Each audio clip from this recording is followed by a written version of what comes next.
Come and have a good look yourself. Traditional spices of the highest quality, made with pride and experience. You've got a deal. I can't thank you enough for always looking after my business. Believe me, I'm not making this up. Several Eremite mercenary groups are nearly in open conflict, but does the core of 30 care? And that's not all. Did you know that... Wow! Talk about hurly-burly! This place is busy! Guess that's only to be expected for the largest port in Sumeru. Maybe it's because of what Dia told us earlier, but Paimon can't seem to shake the feeling that there's also danger lurking in these crowds. Ooh. Let's get our bearings so we can start looking for leads. We know that whatever the Academia lost is related to the gods. But other than that, we don't have much else to go on. Osford told us to try posing as Academia students while asking around. Paimon checked the Akasha on the way here, and the Academia doesn't seem to have any research facilities in Port Ormos. Paimon doesn't get it. Won't we look even more suspicious going around saying we're Academia students and asking about the stolen item?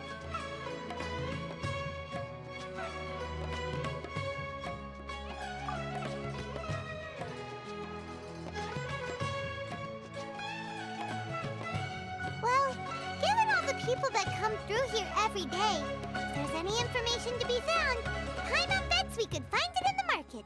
Let's ask around and see what we come up with.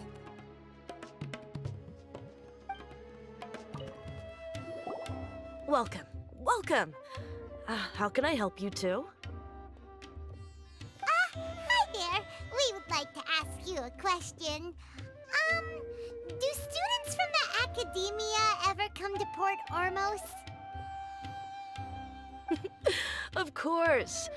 Especially around this time of year. Students from Sumeru City that are about to graduate often come to Port Ormos to cut loose a little. Many people often talk about how hard it is to get accepted into the Academia, let alone graduate. But those who finish their studies and go on to become full-time researchers at the Academia have it even harder. Sure, we may not be Sumeru City, but Port Ormos offers beautiful scenery and a stress-free environment. Some even say it's good luck to come to Port Ormos, so students and researchers come flocking here when things get to be too much at the Academia. You see over there? Those are students from the Academia.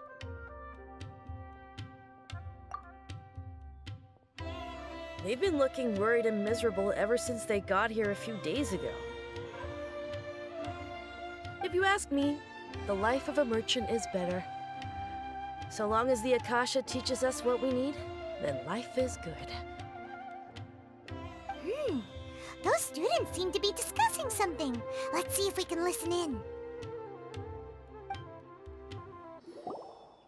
It's no good. I've tried asking around, but I haven't been able to learn anything useful. Not to mention that a bunch of scary-looking Eremite mercenaries have been posted along the streets now. There's been a lot of fighting between the different Eremite factions in Port Ormos. If we choose to move on our own, then it would be wise to steer clear of them. Especially the group that's constantly shouting some stuff about the Scarlet King and some resurrection. I've even heard that the Citadel of Regzar is starting to get fed up with them. What was that group called again? Ein something or other? They're called Ein El Akhmar. Today, I heard that the thing we're after might be in their possession at the moment. Wait, come again? Don't you see? Many of the Eremites in Port Ormos deal with trading this kind of thing. They're usually pretty wary of outsiders, but not so with students of the Academia. It's because the kind of goods that students are looking for aren't the kind of goods that Eremites are after. As long as they know you're a student, then deals can be made. I've heard that Ain al-Hakmar likes to set up shop at the Jafar Tavern. Supposedly, if you're willing to part with 500,000 Mora, they'll give you info on anything. Wait, did you say 500,000? If information alone costs that much, then how could we ever afford to buy what we're looking for? I guess we might as well give up on trying to graduate this way. I wouldn't worry too much. Our field of research is very niche. Who else could possibly be after that kind of shady knowledge? I bet it's practically worthless to anyone aside from us. Well, I guess that makes sense. And the only thing left for us now is to find a way in. Why don't we all just pool our money together and pay for the information? Whoa! Did you hear that? A niche field of research and shady knowledge? It all sounds pretty suspicious to Paimon. Is knowledge something people just buy and sell like that?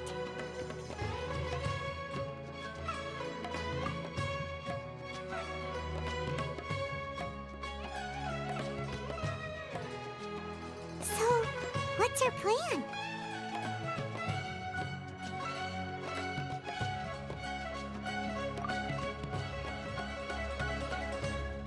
Wait, didn't you hear what they just said? Buying information is going to cost us 500,000 Mora! Have you lost your mind?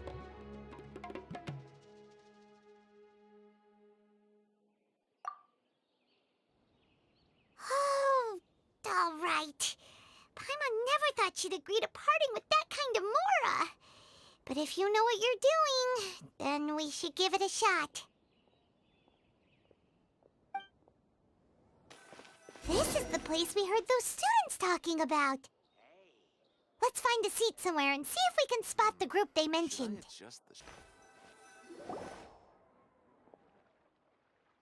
Oh, you've arrived. Please, take a seat. So, they think that they can go toe-to-toe with the boss?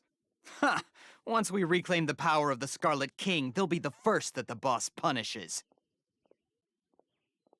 They're nothing to be afraid of. Our main rival now is the Caracal Battalion. They've also amassed a significant amount of Mora this time, so we mustn't underestimate them.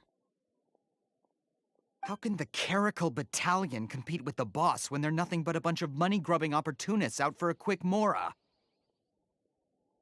Yeah, with Boss's fervent devotion, he'll be able to use this power to bring our god back this time.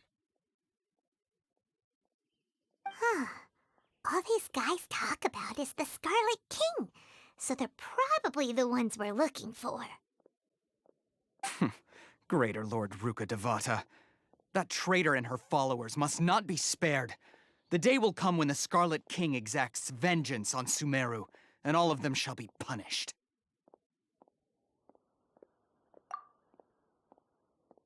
Yeah, Paimon was wondering what they meant too. We should ask about that if we get the chance later. Huh? Who are you? What do you want? A student? What's a student from Sumeru City doing in Port Ormos?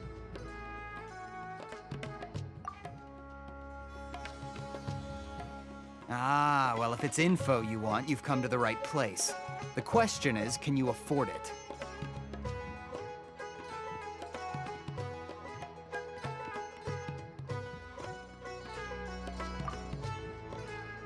Oh, Paimon can't stand to see so much more go. But there's no other choice right now.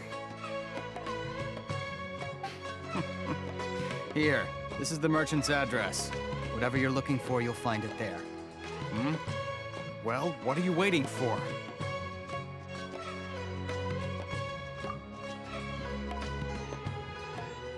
Oh, that's right. We heard you mention the Scarlet King just now. We're actually interested to know more because we're archaeology students. Fine. Since you've already handed over the Mora, I guess I can throw in a little extra info. As you can see, members of Ain al-Ahmar are devout believers of the Scarlet King. Years ago, the Scarlet King founded the great desert nation that was our homeland. It was an advanced civilization, far beyond anything you'll see in present-day Sumeru. The Scarlet King was the rightful god of wisdom, but he was betrayed by a companion he trusted. She even stripped him of his title, God of Wisdom. So, you mean the traitor was... Greater Lord Ruka Devata, yes. That shameless wretch destroyed the Scarlet King's civilization, and our ancestors were forced to flee to this land where we were made to suffer the tyranny of our enemies. Furthermore, she conspired with the Academia to cover up the truth of her actions, and create the merciful and benevolent facade for which she is now known. Ugh, just thinking about it sickens me. But the story doesn't end there, oh no. The Scarlet King isn't truly dead. The voice of the Oracle has been heard in the desert, prophesying his resurrection. Mark my words, our god shall return. And when that day comes, all followers of the traitor and all the desert dwellers who have forgotten their true god will suffer retribution together. If what I'm saying makes you shiver with fear, it might not be too late for you to become a believer of the Scarlet King.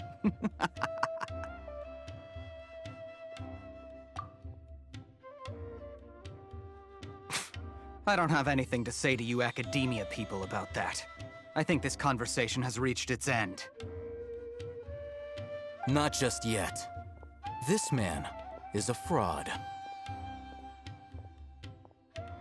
Huh? You again? Deranged Academia lunatic. Yes, it's me again. I already warned you that if you weren't willing to sit and discuss things with me, I'd take measures to make things uncomfortable for you. Listen to me. That address he gave you is fake. Or at least, you won't find a merchant waiting for you there. This group has been boasting all around that they can provide information on a certain item as a means of luring people into their territory.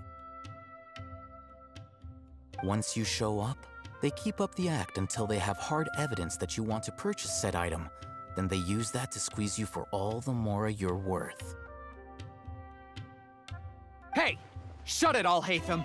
What are you playing at, trying to ruin our business like this, hmm? I told you the other day, I wish to discuss my terms with your boss. Ha!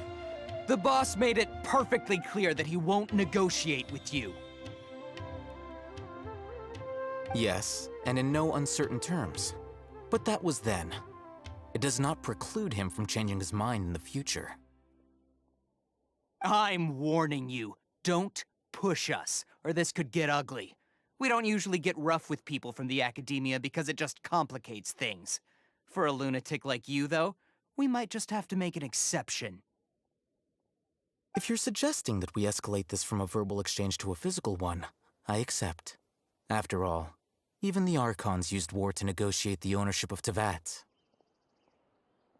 If, on the other hand, we can't agree on any means of negotiation at all, then I'm afraid my next course of action will sting a little more than the mere falling through of a few business deals.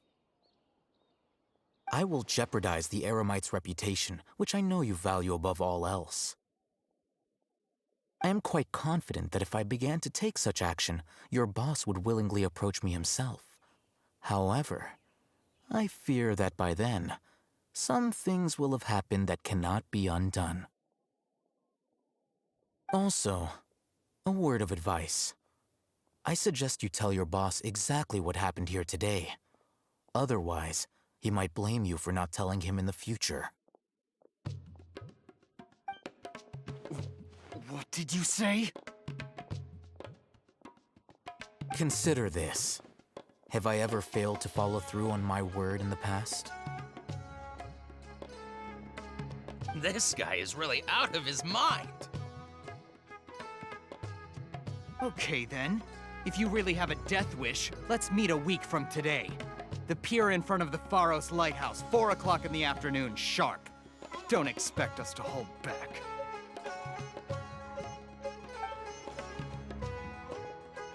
Not so fast.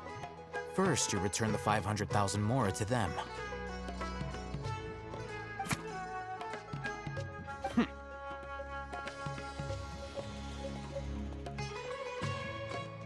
Please, I beg you, don't provoke them. We can't afford any trouble with this crowd. They haven't even paid for their food yet. Ah, Mr. Iman. There appears to be fewer staff in the restaurant recently. This wouldn't happen to be because they're all busy spreading the word to the students, would it?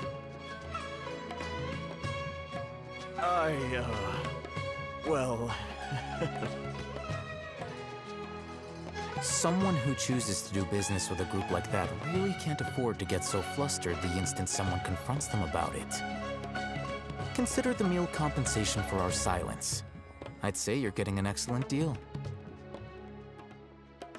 Whoa, did you see that? He not only got us our Mora back, but sent the Emirites running too! Plus, he seems to know a lot about what's going on around here. Let's catch up with him and ask some questions!